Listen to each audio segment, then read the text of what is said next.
Recipe notes for this quick and easy chicken bolognese. All right, I've got another pasta recipe here for you guys this week, and this is such a good one. I think every home cook should have a great, hearty, Italian-style meat ragu recipe in their back pocket, and this is one of my favorites. This is made with chicken sausage, actually, as opposed to my traditional bolognese recipe that features not one, not two, but three different types of meat, and so it's much more a labor of love. But today, I've got a quick and easy version that's perfect for any weeknight. So like I mentioned, this sauce comes together with chicken sausage, which I use because it's already packed with flavor. So it adds to the convenience and just the efficiency of this recipe.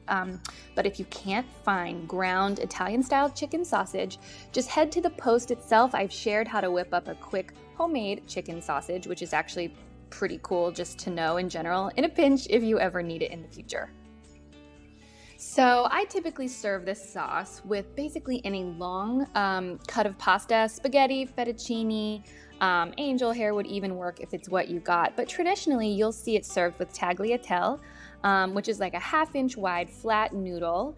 But again, it's not quite as easy to find. So I say just use any long noodle that you have or really like, and you'll be good to go. So there are a few ingredients in my list for this recipe that might cause your eyebrows to raise just a little bit if it seems odd that I've asked you to add milk and sugar to a meat sauce. The reason is because they add balance to a pretty hearty, heavy, and acidic sauce. The sugar helps cut the acid of the tomatoes and balances that flavor, and the milk serves the same purpose. It's very basic, and it adds a little bit of creaminess to the sauce, and speaking of which, if you want to ramp that up, go ahead and add heavy cream or half and half. A splash of red wine and a pinch of Italian seasoning are pretty typical ingredients for a bolognese, so we'll use those. But you also might notice the addition of a stock concentrate, which if you cook along with me at all, you'll see that I include that in a lot of my recipes because it's a pretty convenient and accessible ingredient. You can find it anywhere. And it adds a ton of rich flavor and makes it seem like you spent a lot more time cooking than you actually did. And we love this.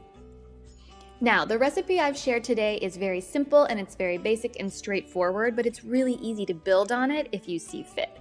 You could saute some zucchini and mushrooms, for example, and fold that right into this and really bulk up the plate and add a little bit of wholesome nutrition as well. I do that all the time. That would be fantastic. You could serve this over a roasted spaghetti squash in the fall and winter if you can find those, and that would really make this a very healthy and nutritious meal as well. So just play around with it.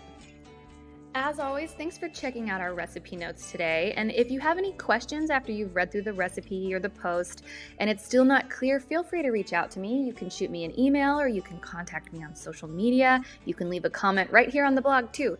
Anything works. I'm always around, and my favorite thing is talking with readers and other home cooks like myself. So don't be shy. Feel free to reach out. And with that, I bid you happy